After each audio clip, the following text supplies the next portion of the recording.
As the capsule descends, darkness slowly ensues. Why settle for just 2 dimensions? Yeah! When you can have 3! A decade ago, the marketing machine behind 3D TV was so strong that even we got caught up in the hype. But after all those years, not to mention the millions and millions of dollars spent promoting 3D as the next big thing, it seems like no one cares anymore. To the point where if you blinked and missed the craze entirely, you might have never seen a 3D TV in person. Are you missing out? Did 3D TVs really deserve to die? Or were they simply left to slowly bleed out by an uncaring industry that's always chasing the next shiny box badge? To imagine what could have been, we tracked down 2 of the most notable 3D TVs to trial on our staff of highly trained guinea pigs. Was it cool? Or does the third D stand for disappointment? What's never disappointing is our sponsor. AMD! Are you overdue for a GPU upgrade? Well, it's a great time to purchase an AMD Radeon RX 6000 series GPU. And you can get the inside scoop on some great options from AMD and their partners at the link down below.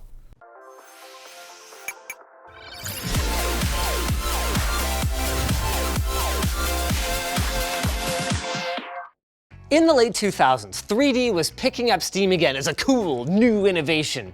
But it's actually really, really old tech.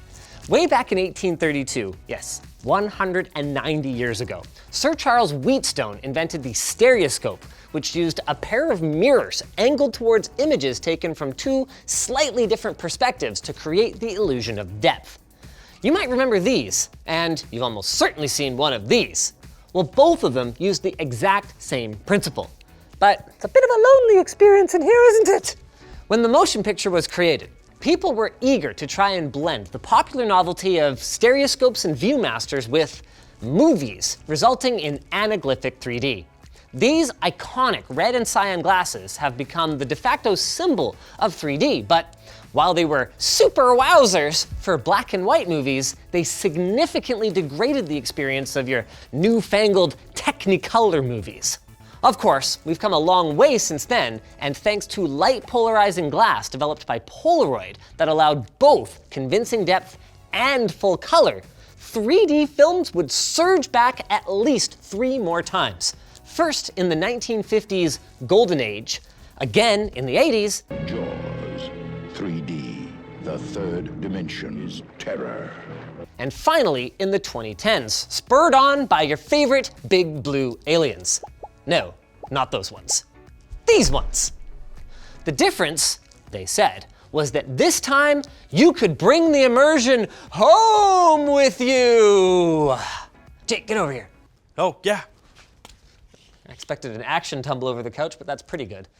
No, oh God. With no obvious downsides then, 3D was suddenly thrust back into nearly every form of entertainment that could fit a third D. But how did they bring it to the home where previous attempts failed? To understand home 3D, we need to first understand commercial 3D, the most common of which is the real D 3D found in theaters. It works by projecting the image through a polarizing lens that actually alters its polarization 144 times per second in step with 144 frames per second of film. But wait a second, 144 frames per second? I thought movies are at 24 FPS. Well, they are. But for starters, each of your eyes is gonna need its own 24 frames per second, so there's 48 frames right there. And at that frame rate, flicker from the polarization lens is very noticeable. So to create a smoother experience, each frame actually gets shown 3 times for a shorter period. Each of your eyes gets covered by its own polarized lens, which filters out every other frame, giving you that 3D experience. In the home, by contrast though, the 2 steps of polarizing the light and filtering it out were split, resulting in 2 main categories of 3D technology: active and passive. Representing these 2, we've got 2 displays that we're gonna look at today. First of which is a Sony PlayStation 3D display. This is not to be confused with the PlayStation TV. This is our active 3D TV. It's 24 inches, 1080p, and sports a 240 Hz refresh rate, but that does not mean that it actually supports 240 FPS content. It was a whole advertising holdover from the plasma TV days. It should be noted that in 3D, it was only able to do 120 frames per second at 720p. Our second, representing passive 3D, is the LG Signature G6 OLED from 2016. This is one of the last and arguably the best 3D TVs made before all manufacturing of 3D TVs stopped later that year. It's 65 inches, 4K, it cost a whopping $8,000, and its HDR peak brightness is only 500 nits, so it only kinda supports HDR. Kinda like YouTube only kinda supports HDR. Get subscribed, by the way, so you don't miss our upcoming video on that. Because it uses passive 3D, it comes with some huge advantages. Before we take a look at the king though, let's talk about the peasant. I'm gonna get all scooched back here. Oh my God. Oh, move your hand. Does that not immediately? Oh, don't look at the lights. Use your other stick. I don't even know how to fire. Use your other stick. Other stick. God. Oh, the stick fires. This doesn't seem like a game where the 3D really does a whole lot. I mean, it's cool. What's better about passive versus active? Oh, we're gonna talk about that, boys. Actually, I guess now's as good a time as any to say that early on, pretty much all 3D TVs used a mostly normal LCD display, which helped reduce cost and complexity, but unfortunately relied on active 3D shutter glasses, which brought both cost and complexity back into the picture. Like the polarizing lenses built into the movie theater projector, these glasses are powered, and their lenses contain a layer of crystals that can rotate when an electrical charge is sent through them. When those crystals rotate, they block the TV's image from one of your eyes.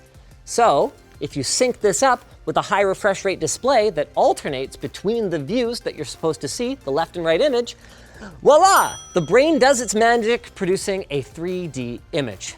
Oh, the script says, before I try it, I gotta gamer up with my WAN hoodie, but I guess we've already started trying it, so haha. LTGstore.com. Yeah, exactly, right? When the game starts, it immediately makes me want to barf.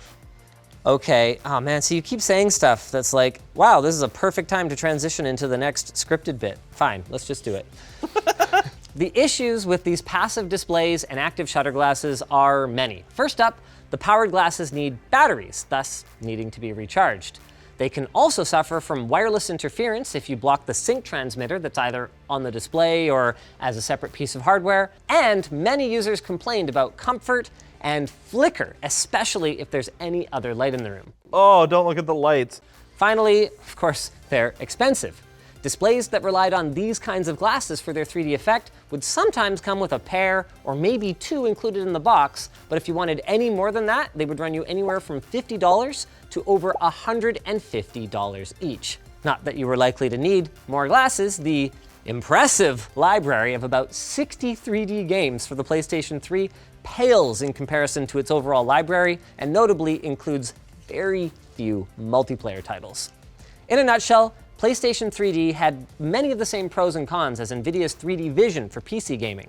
High cost, limited game support, reduced image brightness, and LCD technology that simply wasn't fast enough to fully separate the stereo images, which led to a lot of brightness loss as well as frequent user headaches. Options, oh, this is so cool. Yeah, should I try it now? SimulView, here we go. Man, you lose so much brightness with these? They literally block half the light half the time. Look at the light. Yeah. And then lifts the glasses up. Oh! Yep. One other issue is that devs weren't used to working in 3D, meaning that important information like the subtitles in Killzone, for example, would appear at a different depth than where you normally had to look, so you had to refocus your eyes to read them, and then look back, so if you blinked, you could miss important information. Of course, the killer feature in my mind when I heard about the PlayStation 3D display wasn't necessarily stereoscopic gaming, but SimulView. SimulView promised to allow local multiplayer without splitting the screen. So each Jake and I could use half of the frames being output to see our own version of the game. Really? Cool, right? Yeah. I could see that being cool if you could like watch different content from your spouse when you're sitting on the same couch. Okay, that's exactly the next talking point. One of the things I was most excited for was like the kids are watching their kids' movie with their headphones in. Yeah. The wife and I are watching some serious movie, right? On the same TV. Yeah, that'd be pretty cool. Family time, right? Instead, you got to buy multiple TVs. Yeah, it's stupid. Are we playing at the same time right now? I think so. Oh my God, we are. Whoa. This is so cool though. I never got to try it. I never had a PlayStation 3D display back in the day, and only a handful of games ever supported this. But I heard about this and I was like, wow, how amazing would that be, right? Like for like something like Mario Kart? Yeah. If you could just both have a full screen freaking display, that'd be amazing. My head is pounding now. It's very obvious, right, that the polarization filter isn't perfect, and the pixels don't switch fast enough with LCD to completely get rid of the ghost of the other image, so it can be very unpleasant in the real world.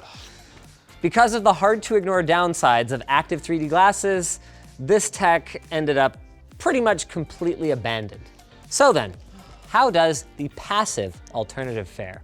To find out, we're gonna have to jump ahead a few years and a few price brackets to the LG Signature OLED G6. Holy shit, if I just close my right eye and Jake closes his left, here we go, boys. It still works. The first advantage of passive 3D TVs is that they can be more easily enjoyed with the whole family thanks to much cheaper glasses. Okay. How cheap, you might ask? Well, free if you're willing to be creative.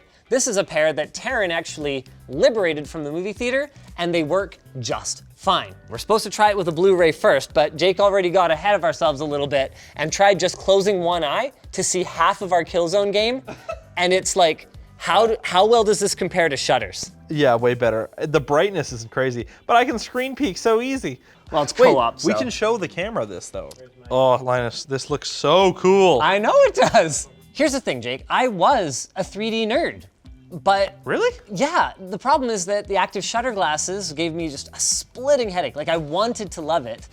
And agree. the passive stuff, well, it never really got good until the moment 3D died. Yeah.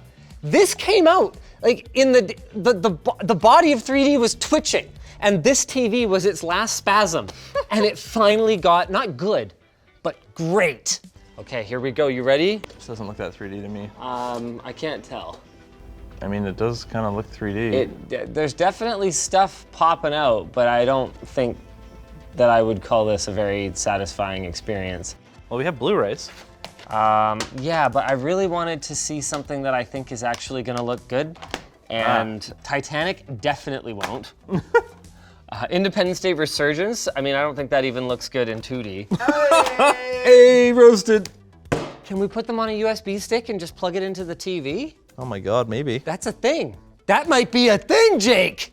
We gave up on trying to play 3D files. We are on our Titanic Blu-ray with our Panasonic fancy Blu-ray player. And we're ready now, right? Yeah, well. Hit it.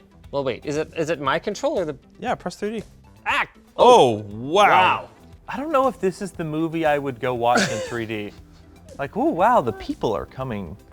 They pop out of the corner. Ooh, Yeah, that's this pen's coming right out. Wow. This guy's really in front. Very 3D. Like, obnoxiously 3D. And the brightness difference is marginal. We've got some better stuff coming in terms of the actual 3D-ness of the content. But in terms of how the TV performs, like, good gravy, isn't that amazing? Passive TVs are able to achieve this level of brightness, and, I mean, it doesn't give you a headache. No, I don't have a headache. I mean, I do have a headache still from yesterday, but that's the same headache. The way that they do this is that each alternate line vertically is actually polarized the opposite way coming right out of the TV. And you can actually see it if you take a pair of glasses and you hold it right up to your content. Now, on a regular 1080p display, that would be a bit of a problem because you'd be giving up half of your vertical resolution for a 1080p 3D movie. But because this one is 4K, there's actually some trickery in the TV itself, so we are getting the full 1080p images interlaced because we have double the resolution. That's part of what What do they makes call it? You this said TV. like frame smushing or something like that? What, interlacing? No, there was It a term. works kind of like an interlaced video frame, except that instead of having just one frame with half of it being shown alternately, we've actually got two full frames, one for each eye, utilizing that full vertical resolution. Come try it, David. Sure. This is an absolutely incredible 3D experience, though. Well, why don't we try a movie that might actually use 3D better? Yeah, Ocean Predators. Oh, there we go. Hey. Oh, Whoa. wow. That looks awful. Wow, if you move around, it looks so weird. I'm actually kind of surprised at how well it works from different viewing angles. Let's do an animated one. You figured out a way to play one of the animated ones, right? Oh, I figured out how to play Doom. I don't want to watch Avatar. I want to watch something that's not going to be shit. Boss Baby? Hi there, this is a bit of a long shot. Do you guys have any 3D Blu-rays in stock? You have a huge selection, of course you do. Found it in the clearance section. Very popular 3D Blu-ray. They definitely got some animated stuff in here. Yeah, whoa, Toy Story? Yeah, that'd be cool. Oh, this is not 3D. Oh, 3D version included. Okay, well, let's pick up some good stuff then. Okay, so I got Cloudy with a Chance of Meatballs. We got some Finding Nemo. Yeah. $14. Okay, I'm actually excited about this. Shrek, that's what it takes them. We all saw that I'm buying these for work purposes, so I'm using the work card, and they're staying at work. It's business. Are you ready? I'm ready. You ready to get Shrek'd? Okay. Wow, this is actually... This is awesome. Wow, though the 3D is done like pretty well. This is the first one so far that I've been like, this actually like kind of adds something. The thing is, when you've got a 2-camera rig and you're trying to shoot live action in 3D, focus is a nightmare, right? Because you can only have one part of the scene in focus. And when you're watching it back then, if you look and focus your eyes at a closer or a farther away object, it's out of focus, so you're focused on a blurry object. It just doesn't work. There's still some weirdness, like when somebody runs into the frame, it's kind of like jittery. Yes. Man, now I want a 3D projector for the theater room. God damn it. Man, this is like a video game. There's like propaganda before it Ooh, too. here we go. Interesting, they didn't try to overdo the 3D in this movie. Yeah, like in that scene, it was just the fireworks, really. Yeah. I feel like because everything is so dark, though, you don't really, it like kind of masks the 3D-ness. Like in other content, you notice it a lot more when there's big color changes between what's in the foreground and what's in the background. This is just, whoa. That where Buddy was like below the playing field was pretty cool. Okay, wait, This is pretty cool. switch it to 2D for a second. I want to see what the difference is like. Sure. Oh, yeah, that's immediately way more lame. At some point, it should be noted that even with a 4K display, depending on the 3D content, you could still be limited to a vertical resolution of 540 lines. Why? It often came down to bandwidth limitations at the time. While Blu-rays could simply double the frame rate and/or resolution, that would have added enough cost for broadcasters that any push for home 3D would have been dead on arrival. So most 3D is actually handled by sending 2 images at half resolution and then broadcasting them together in a single 1920 by 1080 frame. The 2 main ways they do this are side by side or top bottom, where you either lose half of the horizontal resolution or half of the vertical resolution respectively. The image gets sent to the TV, where they are then merged and displayed as a single 1080p frame, 1080p-ish. It's kind of like when you're interlacing a 2D image, but instead of interlacing data from a single frame, it's actually from 2 separate frames that are destined to go to each of your eye holes. Truthfully, on a quality display like this one, it still looks pretty good. So why didn't 3D stick around this time? 3D was, and continues to be, more difficult to produce and really easy to mess up. So even with that additional cost, it would often end up looking cheap. Adding insult to injury, the content was expensive to distribute, less comfortable for audiences. You can say that again. And all of this at a higher price. Glassesless 3D displays, like on the Nintendo 3DS, addressed some of these problems. Games and animated films use virtual rather than physical cameras and are therefore much easier to convert to 3D. But as 3DS users can attest, they have their own drawbacks, including crummy resolution and even crummier viewing angles. With all these problems in mind, it's no surprise that by 2016, just 6 years after being thrust into the mainstream, production of 3D TVs by all major brands ceased. 4K Blu-ray doesn't support 3D at all, nor do any modern consoles. And as far as we know, there are no 3D TV channels still available, making it effectively dead. There are still niche pockets of 3D enthusiasts though. To my knowledge, NVIDIA's final 3D vision capable driver can still play old stereo 3D games, and the latest is from, I think, 2020.